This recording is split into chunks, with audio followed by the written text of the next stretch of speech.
አድማስ ከአድማስ እስከ አድማስ። እንግዲህ ጊዜና ሰውን እናነሳለን ብለናል። በዛሬ የአድማስ መሰናዷችን ሙሉ ጊዜውን የሚይዘው ይሄ ጊዜና ሰው የተሰኘው ርዕሳችን ነው። ምክንያቱም ጊዜም ሰውም በጣም ሰፊ ሀሳብ ነው። ብዙ ሊያነጋግረን ብዙ ሊያስወራን የሚችል ርዕስ ነው። ቀደም ሲል በመግቢያችንም እንዳልነው ሰው ነው የጊዜ ጌታ ወይስ ጊዜ ነው የሰው ጌታ የሚል ነገር ይነሳል። ከዛ ውጪ ደግሞ ጊዜና ኢትዮጵያውያንም ደግሞ ስንነሳ ልክ ባልሆነ ነገር እንነሳለን አይደል? ለጊዜ ያለን እሳቤ ከማርፈድ ጋር ከቀጠሮ ጋር ከእንዲህ አይነት ነገር ጋር ተያይዞ ጊዜ ላይ ብዙም ካልሆነን ማህበረሰቦች መካከል አንደኛው ነው ልንል እንችላለን። እንግዲህ እንዲህ አይነት ብያኔ እንኳን ባንሰጥም ግን እንደዛ አይነት የሚመስሉ ብዙ ነገሮች አሉ። በእለት ተዕለት ህይወት እንቅስቃሴያችን ላይ እኛ ለጊዜ የምንሰጠው ቦታና ሁኔታ ከሌላው ማህበረሰብ ይለያል ተብሎ ይታሰባል። ዛሬ ግን ጊዜና ሰውን ስናነሳ በጊዜ ሂደቶች ውስጥ የሰው ልጅ ክብር ከፍ አለ ወይ ዝቅ አለ የሚልም ነገርም እናነሳለን። እንግዲህ የሰው ልጅ ከተፈጠረበት ጊዜ ጀምሮ ቀድሞ ጊዜ እንደተፈጠረ ይነገራል። በሃይማኖቱ እንደዛ ነው። ሳይንሱ ምን እንደሚል በኋላ ማይ ነግረን ይሆናል። ስለዚህ በእነዚህ ሂደቶች ውስጥ የሰው ልጅና ጊዜ እንዴት ባለ መንገድ መጡ፣ ጊዜና ሰውን እያስተሳሰርን የዛሬ የአድማስ መሰናዷችንን ወደ እናንተ እናደርሳለን። ስለ ጊዜ እናንሳ፣ ማንሳት እንጀምራለን። ጊዜና ሰውን እስቲ እናንሳው። ራሱ አይ ጊዜ ያው በጊዜ ውስጥ ነው ከማይክ የራቁት ራሱ ጊዜ በራሱ ምንድነው ትርጉሙ? ራሱ ጊዜ የምንለው ትርጉም ምንድነው? የትኛው ይቀድማል ከሰው ይልቅ ጊዜ? ያው ቅድም ያልሽው አለ ጊዜ ነው የጊዜ ጌታ ነው ወይ ሰው ነው ወይስ ጊዜ ነው ጌታ የሚባለው በራሱ የሚለው ነገር ብዙ ጊዜ አነጋጋሪ ሆኖ ይታያል። ከጊዜ ቀመር ደግሞ እንደዚህ ስሌቶች ናቸው አይደል? አሁን ጊዜ ስንል የግድ በቀመር ነው የምንለካው። ለሰው ልጅ አሁን እንደ ቀመር ሆኖ እንዲያገለግል፣ ምክንያቱም የሰው ልጅ ራሱ ፍጥረቱ ስነ ፍጥረቱን ስናይ ከመጀመሪያም በጊዜ ውስጥ ነው የተፈጠረው። አሁን በመጽሐፍ ቅዱስ ስትሄድ በኦሪት ዘፍጥረት ምዕራፍ 1 ቁጥር 1 ላይ በመጀመሪያ እግዚአብሔር ሰማይና ምድርን ፈጠረ ይላል። ስለዚህ በመጀመሪያ የምትለው ቃል ጊዜን ነው የምትወስነው።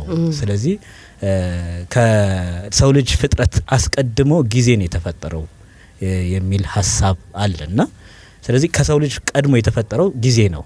ስለዚህ በጊዜ ውስጥ የሰው ልጅ ተፈጠረ። ግን ጊዜ ለሰው ልጅ ነው የተፈጠረው። ገብቷል? አሁን ጨረቃ፣ ከዋክብት የምንላቸው እነዚህ በቀን ብርሃን የሚሰጡ በሌሊትም ብርሃን የሚሰጡ አካላት ይህንን የጊዜ ሂደቱን ዑደቱን እንዲጠብቅ አድርጎ የሚያስኬዱ ናቸው። እንግዲህ የሰው ልጅም በጊዜ ገደብ ውስጥ ነው ያለው በዚህ ምድር ቆይታ እና ዘላለማዊ ተብሎ ደግሞ በሁለት ይከፈላል አይደል? ጊዜ ግን በራሱ ጊዜ በሁለት ይከፈላል። ለምሳሌ ከእስከ የሌለው ለእግዚአብሔር ብቻ የምንጠቀምበት ጊዜ አለ። አሁን ለእግዚአብሔር ከዚህ በፊት ነበር ከዚህ በኋላ ይኖራል ብለን እንትን የምንለው አይደለም አይደል? ወይም አይኖርም ወይም ገደብ የምንሰጠው አይደለም። ከእስከ የለውም ለእግዚአብሔር። ይህንን በተለይ በኢትዮጵያ ኦርቶዶክስ ተዋሕዶ ቤተክርስቲያን አስተምሮ አባቶች ዮም የሚል ስያሜ ይሰጡታል። ዮም ማለት ዛሬ አሁን የሚለውን ማለት ነው። አሁን ነው። በሰማያዊ ጊዜ ቀመር ስንሄድ አሁን እንጂ ነገ ትላንት የለም። ስለዚህ አሁን ለእግዚአብሔር የምንጠቅሰው አሁን ነው። ሁሌ አሁን ነው። በዚህ ተጀመረ በዚህ ያለቀ የምንለው አይደለም። የሱን ጊዜ ስናነሳ ስለ እግዚአብሔር ስናወራ ማለት ነው። ከዛ ባለፈ ደግሞ ያለው የፍጥሯን ጊዜ የሚባለው ነው። ለፍጥረት ደግሞ የሚጠቀሰው ማለት ነው። ይሄ እስከ ያለው እስከ የሌለው ማለት ነው። አሁን የሰው ልጅን ስታይ መጀመሪያ ያለው ግን መጨረሻ የለውም። ምክንያቱም ዘላለማዊ የሚባል ነገር ህይወት የሚባል ነገር ስላለው ማለት ነው። ስለዚህ ጊዜ በሁለት ይከፈላል። የሰው ልጅ ግን በጊዜ ውስጥ ተካቶ ነው የተፈጠረው። ስለዚህ ጊዜ የምንለው ነገር ቀድሞ የተፈጠረ ለሰው ልጅ ጊዜ ቀመር ሆኖ እንዲያገለግል አሁን ቀጠሮ፣ እድሜ ምናምን የምንላቸው ጠቅላላ በጊዜ ውስጥ የሚካተቱ ናቸው። ስለዚህ ከዚህ አንፃር የትኛው ቀደመ ለሚለው ጊዜ ይቀድማል። ትርጉሙ ደግሞ ቀመር ዑደት ወደሚለው ትርጓሜ የሚሰጥ ይመስለኛል እንደኔ ማለት ነው። ልናነሳ እንችላለን አንዳንድ ነገሮች ስለ ጊዜ። ግን አሁን ካነሳ ውስጥ ትንሽ ብታፍታታው ደስ የሚለኝ ከአለው እስከ የለው የሰው ልጅ ምን ማለት ነው? መነሻ አለው። አንተም የተወለድክበት ሰው ራሱ የተፈጠረበት የሆነ መነሻ አለው። ጊዜ ራሱ ፍጥረት ነው ቀድሞ ቢፈጠርም፣ ግን ሰውም ራሱ በዛ የጊዜ ልኬት ውስጥ የተፈጠረ ነው። ስለዚህ መነሻ አለው። መድረሻ የለውም የሚለው ግን የተወሰነ ወገን ምናልባት ሊስማማበት ይችላል። ከሞት በኋላ ህይወት አለ የሚል ሳቤን የሚቀበሉ ሰዎች ሊስማሙበት ይችላሉ። አይ የሰው ልጅ መዳረሻው እዚህ ምድር ብቻ ነው ብሎ ለሚያስቡ ሰዎች ደግሞ አይ መጨረሻም አለው የሚል አርጊውመንት ሊያቀርቡ ይችላሉ ስለማስብ ነው። ስለዚህ እስካላቸው ማለት ነው አለ። እኔ አሁን ሴንተር ኦፍ ሪፈረንስ ምንድነው ሃይማኖቱን ስጠቅስ የክርስትናውን አስተምሮ ነው ማለት እንደ በንጻሪነት ወይም በሪፈረንስነት የምጠቀመው ማለት ነው። ምክንያቱም እንባ በማውቀው ልክ እስከሆነ ድረስ ሳይንሱ ምድራዊ ህይወትን ነው ብዙ ጊዜ አጉልቶ የሚያሳየው። ከእስከ ሞት ያለውን ጊዜ ይነግርህና ከዛ በኋላ ያለውን ሃይፖቴሲስ ነው መላምቶች ናቸው። ከዛ በኋላ ያለው ለዘፍላት እርዝ ፒፕል የሚለውን ዶክመንተሪ ስታይ ወይም ደግሞ በነፍስና የነፍስን ባለፈው አንድ ጊዜ በፕሮግራማችን አውርተንበት ነበር አይደል? ይሄ ስለ ነፍስ ኪሎዋ ስንት ነው በሚል እንትን ተነስቶ ከመሞቱ በፊትና ከሞቱ በኋላ ያለው ልዩነት ይሄ ነው ግራሙ የነፍስ ምናምን ብለው ማለት ነው። በቃ እስከዚህ ድረስ ነው ሳይንሱ ሊነግርህ የሚችለው። ዘላለማዊነትን ለመፈተሽ ሳይሆን ራሱ ሰውነትን መፈተሽ አልቻለም ሳይንሱ በራሱ ፈትሾም አልጨረሰም። ስለዚህ ይሄንን እንደ ሪፈረንስ መጥቀስ አልችልም እኔ ሪፈረንስ አድርጌ የምጠቅስልህ በመጽሐፍ ቅዱስ ላይ በክርስትና አስተምሮ ውስጥ ይሄ ነው ተብሎ ዘላለማዊም ምድራዊም ተብሎ የተቀመጠውን ሪፈረንስ አድርጌ ነው እሱን ነው የምጠቅሰው። ከዛ ሪፈረንስ ላይ ስታይ ግን የሰው ልጅ እስከሚባል የለውም። ገብቷል? የሰው በራሱ በሁለት ሰብ የሚለው ነው ሁለት ባህሪያት ጥርቅም ሆኖ የተፈጠረ ፍጥሩ ነው። አንደኛው የነፍስ ባህሪ የሚባለው ነው፣ ሁለተኛው ደግሞ የስጋ ባህሪ የሚባለው ነው። ስለዚህ የነፍስ ባህሪ ወይም የስጋ ባህሪ የምንላቸው የራሳቸው ተቃራኒ እርስ በርስ የሚቃረኑ ባህሪያት ናቸው። ሰው ዘላለማዊ ነው ስንል በነፍስ ባህሪው ነው፣ ምድራዊ ነው ስንል በስጋ ባህሪው ነው ሊሆን የሚችለው ማለት ነው። ስለዚህ ዘላለማዊነት ውስጡን ይዞ እስከ የለውም ማለት በራሱ ፋላሲ ይሆናል በእንትን ስታየው ማለት ነው። ከዚህ አንጻር የምንነሳበትና የምናነሳው ሪፈረንስ ነው ወሳኙ።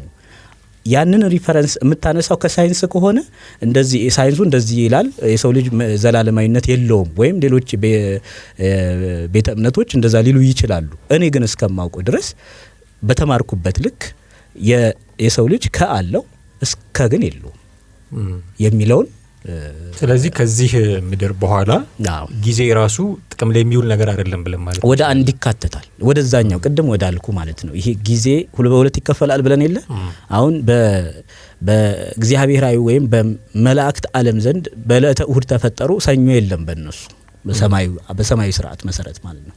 ስለዚህ ወደዛ አሁን ያለነው በዓለ ሃምሳ ላይ ነው ያለነው።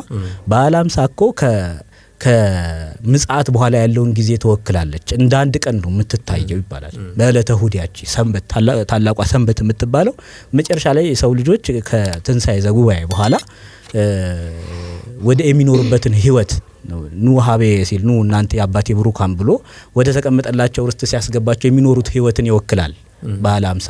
ለዚህ ነው ጾም የለም ምን የለም የሚባለው ማለት ነው። ያቺ ጊዜ ዕለተ እሁድ ነች፣ አንድ ቀን ነች ማለት ነው። በእቺ ጊዜ ደግሞ ከእስከ የላትም።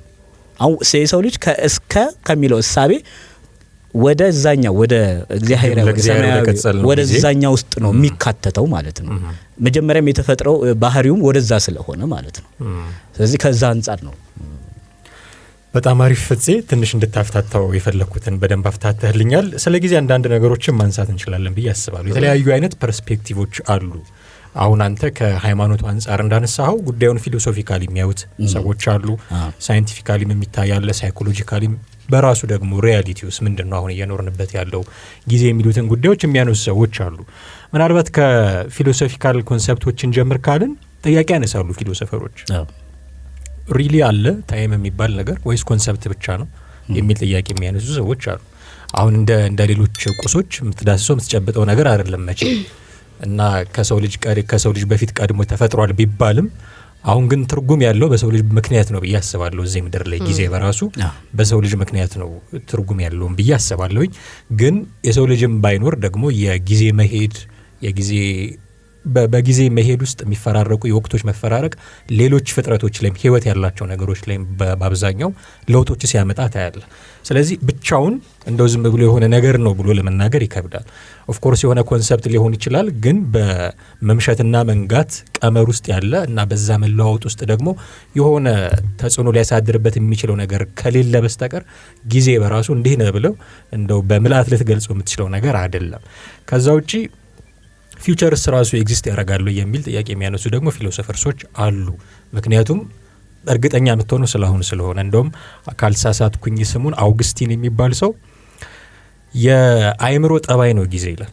የአእምሮ ጠባይ ነው። እንደውም ነጋችንንና ትላንትናችን ያለው በኤክስፔክቴሽን በምንጠብቀውና በሚሞሪያችን በትውስታችን ውስጥ ነው ያለው። አሁን ጊዜ ስንል ትላንት አለ፣ አሁን አለ፣ ደግሞ ወደፊት የሚመጣው አለ። በዚህ ታይም ፍሬም ውስጥ ነው የምናወራው፣ መቼም ፍሬምወርክ ውስጥ ነው የምናወራው። ስለዚህ እርግጠኛ የምንሆነው በአሁኑ ነው። ስለ ነገ ስናወራ ኤክስፔክቴሽን ነው፣ የሆነ ጥበቃ አለን ማለት ነው። ስለ ትላንት ስናወራ ደግሞ የምናወራው ስለ ሚሞሪያችን ነው። ስለዚህ ትላንት የሚባል ጊዜ ካለ ያለው ሚሞሪያችን ውስጥ ነው እንጂ የለም እንደማለትም ሊሆን ይችላል። ነገም ስንል ደግሞ የምንጠብቀው ኤክስፔክት የምናደርገው ነገ አለ፣ ፊውቸራችን እሱ ነው። ግን አሁን ላይ ነው እርግጠኛ የሆን ነው። ጊዜ ስንል ፓስት ፕሬዘንት ኤንድ ፊውቸር ካለ እነዚህ ሪሊ ኤግዚስት የማያደርጉ ነገሮች ግን ትውስታችንና ጥበቃችን ውስጥ ያሉ ነገሮች ናቸው የሚሉ እንዲህ አይነት አስፔክቶች አሉ ከፊሎሶፊ አንጻር።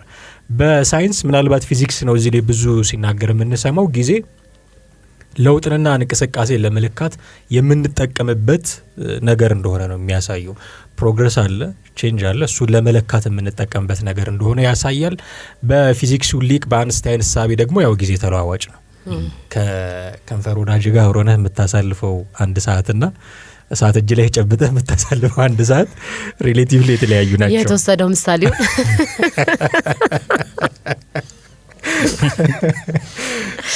አሁን ለምን ሚስት ለምን አላልክም እንዴ? እስካሁን ስለ ጊዜ ስንት ነገር ስናወራ ዝም ብላ እኔ አግብቷል ብያለ እጁ ላይ ጣት አላየው፣ የጣቱ ላይ ቀለበት አላየው፣ እጁ ላይ ጣት አላየው። አይ እንደዚያው ነው። የከንፈር ቀለበት አላየው። የከንፈር ወዳጅ ምናምን እኮ የለም አይደል? በከተማ ደረጃ አለ እንዴ? አሁን እሱ ሌላ ርዕስ እኮ አይ ኬት መጣለት ብዬ ነው። በእርግጥ ሰው የመጣበትን ማህበረሰብ ነው የሚገልጠው፣ ይወክላል።